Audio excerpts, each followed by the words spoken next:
Ham ekranları vursun. Caner ilk 3 katı. Evet. Tarihi an, tarihi BK. Herkesin beklediği ama bir türlü olmayan PK'mız Mənlə Sevinç yani. Mənlə Sevinç. Olsun. Siz görmüşsünüz mü ağzını yoksa görmemişiz? Valla hele görmemişik ama duymuşuz. Ben de işitmişik. görmemişim. Görün. Burada varsa göstereceğim. Tamam Ela Hanım göstersen biz de o sırada sessizce dinleyelim. Hı hı. Ellerim ellerine, gözlerim gözlerine, kalıb əsrət biləsən, gəl nə olar tez gəl, yenə ruhum sənsiz, yenə qaldı kimsəsiz, gəl nə olar tez gəl. Ellerim ellerine, gözlerim gözlerine, kalıb əsrət biləsən, gəl nə olar tez gəl, yenə ruhum sənsiz, yenə qaldı kimsəsiz, gəl nə olar tez gəl. Hə baxaq. Baxaq. Bu telefonumda yoktu, o telefonda. Bile gösterebilirim, gözlüyün. Təbii ki də göstərin. Problem yoxdur, eybi yoxdur. Acılar ham ekranları vursun Caner. Mən koştum Gül Gaga. Aa ne güzeldi üstü. Aa ne şirindi. İçeride. Ölerim.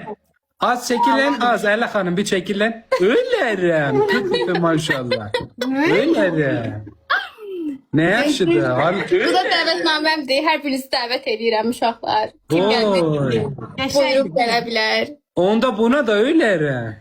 Ağladı. Hayırlı olsun. Yoxsa indi mən burada nə tərəf çıxıram? Hə, çiç. Ha ele çıkırsınız bəli. İçini də göstərim, tamam. Bir dəqiqə. İçi də belədir. Narıncı renk eləmişsən ha. Qəşəng fikirdir. Narıncı renk ruzu bərəkətdir. Nətər parfümlər, hələ parfümlər gəlməyibdi, yoxsa gəlibdi? Gəlibdir. Gəlibdi, lap yaş, lap yaş. Gözücü baxın. Lap yaş. Ağladı. Vallahi. Gecə saat 2-yə kimi oradayam, nə? Gecə saat 2-yə kimi. İndi Əli xanım bu Bakının tam harasındadır sizin tüccanınız? İnşallah 28-də metronun yanında.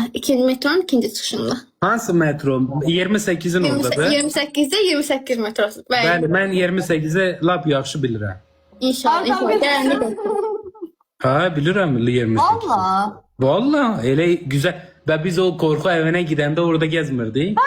Oy ne yaxşıdır niye yadında saxlayıb. Ha, mən dün ne yani unutmaram. Problem yoktu. O müzik sesi kimden geliyor? O Ulaş'tan gələr kesin. Ulaş kapat şu saçmalığı. Burada yengemiz gelmiş sen orada saçma sapan müzikler açıyorsun.